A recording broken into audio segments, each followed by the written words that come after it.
Over the length of the MCU, we see Tony Stark upgrade his iconic armor multiple times. He made a total of 85 armors, but I believe there were an 86th one we never got to see. But what led me to this? Well, Tony likes to improve his tech, but his suits also carry a lot over from previous suits. One of the best examples of his evolving tech is the portability of the armor. The Mark II needed specialized facilities to equip, the Mark V became portable in a briefcase, and at Mark VII the armor could fly on its own and deploy around Tony. And after Ant-Man got into his Mark 47 in Civil War, he upgraded to a nanotech suit with no openings. It also had the benefit that he could carry it anytime, anywhere. But there were also tech that survived multiple armor rebuilds. The retractable shoulder guns from the Mark III were kept at least until Mark VI, and the arm rocket from Mark III were kept all the way to Mark 46. But none of these weapons were on the nanotech armor. So what changed? The reason is probably because they were ballistic weapons, firing projectiles instead of pure energy. The nanotech armor seems to have a limitless amount of energy, making energy weapon very efficient. But its nanotech counter goes down for every bullet and rocket he fires.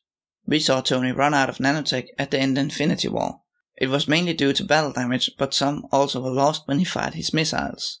Energy weapons solve this problem because they don't rely on ammunition, but it can become a significant disadvantage if the enemy is resistant to energy weapons. Sir, we will lose power before we penetrate that shell.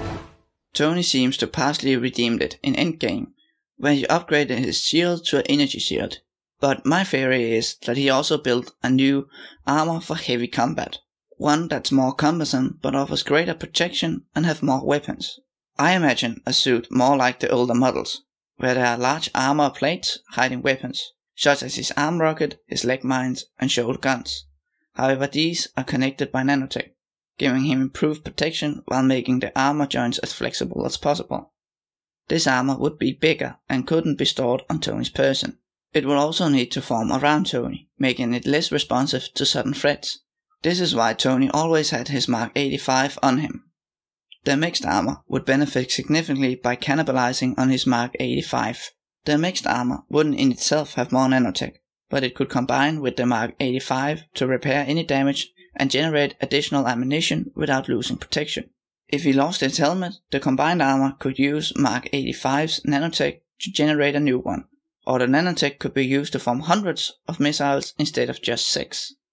But if Tony made such a suit, why didn't he use it in the final battle? First of all, he didn't expect a fight.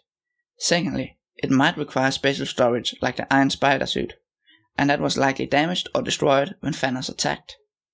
And lastly, it's probably not the best time to dig up another suit of armor when Thanos and his army is attacking.